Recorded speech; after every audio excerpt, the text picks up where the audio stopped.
Hello students, welcome to Adobe Bangla channel.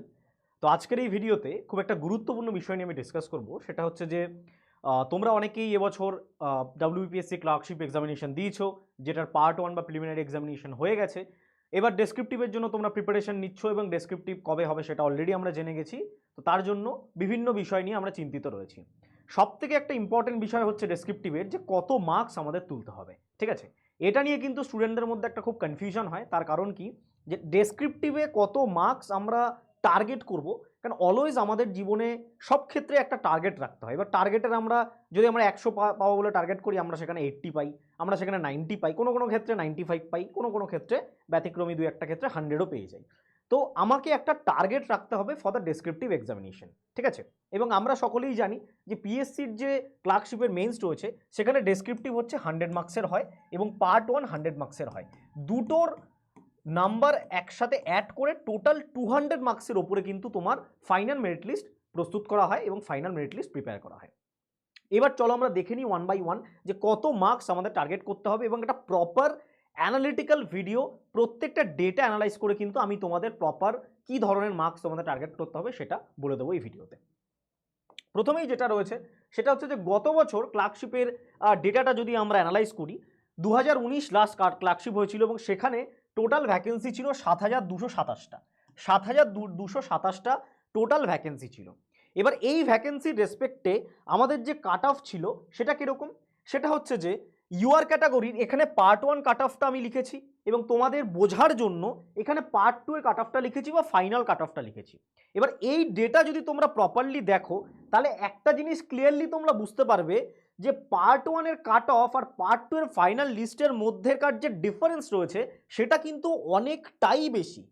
যেরকম UR ক্যাটাগরির ক্ষেত্রে পার্ট 1-এ আমাদের কাট অফ ছিল 65 এবং পার্ট 2-তে বা ফাইনাল কাট অফ ছিল 137। অর্থাৎ একটা স্টুডেন্ট যে 65 পেয়েছে তাকে ফাইনাল মেরিট লিস্টে যেতে ইউআর ক্যাটাগরির থেকে 72 পেতে হতো।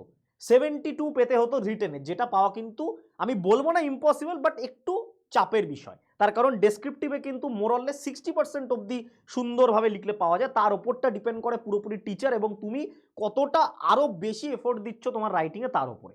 ঠিক আছে, সেমভাবে আমরা যদি ওবিসি এর কাট অফটা দেখি, ওবিসি এর পার্ট 1 এর কাট অফ গেছিল 43, পার্ট 2-তে কিন্তু সেখানে 121.67 কাট অফ গেছিল। অর্থাৎ এক্ষেত্রেও একটা স্টুডেন্টকে 78.67 মার্কস কিন্তু বেশি তুলতে হতো। ঠিক আছে, সেমভাবে যদি ওবিসি বি ক্যাটাগরি আমি দেখি 56.33 এবং ফাইনাল কাট অফ হচ্ছে 130.67, এক্ষেত্রেও একটা স্টুডেন্টকে কিন্তু 74.34 তুলতে হয়েছে। ঠিক আছে, এবং এসসি ক্যাটাগরির ক্ষেত্রে 48.67 এবং ফাইনাল কাট অফ 123.67, এক্ষেত্রেও কিন্তু একটা স্টুডেন্টকে 75 তুলতে হয়েছে। ঠিক আছে, এবং এসটি ক্যাটাগরির ক্ষেত্রে 29.67 এবং এক্ষেত্রেও একটা স্টুডেন্টকে 97.67, অর্থাৎ 68 মার্কস কিন্তু তাকে রিটেনে আনতে হয়েছে। তো এই প্যারামিটার থেকে আমরা কি বুঝতে পারলাম, এই যে প্যারামিটারটা আমি তোমাদের সামনে প্রেজেন্ট করছি, এই প্যারামিটার থেকে আমরা কি বুঝতে পারলাম? এই প্যারামিটার থেকে এটাই বুঝতে পারলাম যে শুধুমাত্র কাট অফ ক্লিয়ার করে কিন্তু কিচ্ছু হবে না।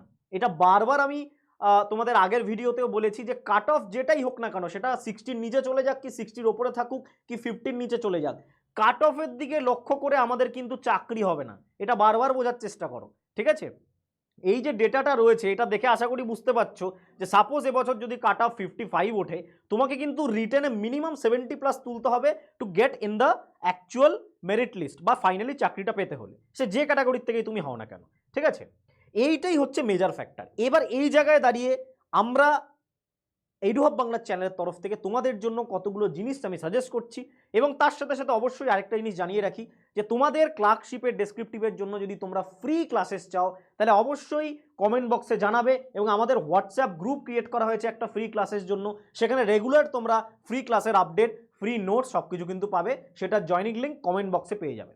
ঠিক আছে, এইবার কত মার্কস আমাদের তুলতে হবে, ঠিক আছে, এটা হচ্ছে সব থেকে বড় বিষয় যে এক্স্যাক্টলি কত মার্কস আমি টার্গেট করব। আমি পার্ট 1 কত পেয়েছি, অফিসিয়াল অ্যান্সার কি বেরিয়েছে, রিভাইজ অ্যান্সার কি বেরোয়নি, তাও মোটামুটি সবার আইডিয়া আছে প্লাস মাইনাস 1-2 করে যে আমি এতটা পেতে পারি। ঠিক আছে, এইবার এই জায়গায় দাঁড়িয়ে দেখো সব থেকে ইম্পর্টেন্ট বিষয় কোনটা, যারা কাট অফের থেকে কাট অফের সেম পাচ্ছ বা কাট অফের মোটামুটি 3, 4, 5 বেশি পাচ্ছ কাট অফের থেকে। ঠিক আছে, ধরো কাট অফ উঠলো আমার 60, কেউ হয়তো পেয়েছে 61, কেউ হয়তো পেয়েছে 62 বা আপ টু 65 অবধি, সেক্ষেত্রে তাকে কিন্তু ডেসক্রিপটিভে 75+ টার্গেট করতেই হবে।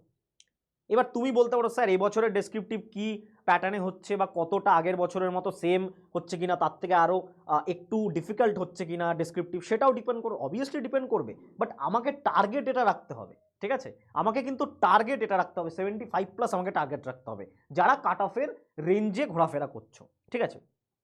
যারা কাট অফের থেকে 10+ পাবে বলে মনে করছো, মোর দ্যান 10 পাবে বলে মনে করছো, মোরলেস 10+ বেশি থাকছে যারা কাট অফের থেকে, বা যাদের ধরো মার্কসটা মোটামুটি বলতে পারো কাইন্ড অফ লাইক 70-র ওপরে রয়েছে, তাদের ক্ষেত্রে কিন্তু মিনিমাম 70 তোমাদের টার্গেট করতে হবে, ঠিক আছে, তাদের ক্ষেত্রেও তোমাদের 70 টার্গেট করতে হবে।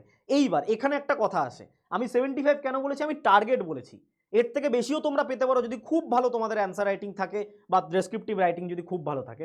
এরপরেও কিন্তু ডিপেন্ড করবে সেক্রেটারিয়েট, ডিরেক্টরেট এবং রিজিওনাল যে কাট অফগুলো রয়েছে সেগুলো কিন্তু ডিপেন্ড করবে, ঠিক আছে। যত বেশি মার্কস পাবে তত বেশি কিন্তু তোমার সম্ভাবনা থাকবে আপার যে জবগুলো রয়েছে, যেরকম সবাই টার্গেট করি আমরা সেক্রেটারিয়েট পাওয়ার কিন্তু সম্ভাবনা বেশি। সেক্রেটারিয়েট পেতে গেলে তোমাকে কিন্তু গতবারের হিসাবে যদি বলি মোর দ্যান কিন্তু নিয়ার অ্যাবাউট 148-এর বেশি কিন্তু পেতে হবে, 150+ বেশি পেতে হবে, ঠিক আছে। যারা কাট অফের থেকে 15-এর বেশি রয়েছে, অর্থাৎ যাদের রেঞ্জ মোটামুটি 80+ রয়েছে, তাদের আমি বলবো তোমরাও মিনিমাম 70+ টার্গেট করো। কেন?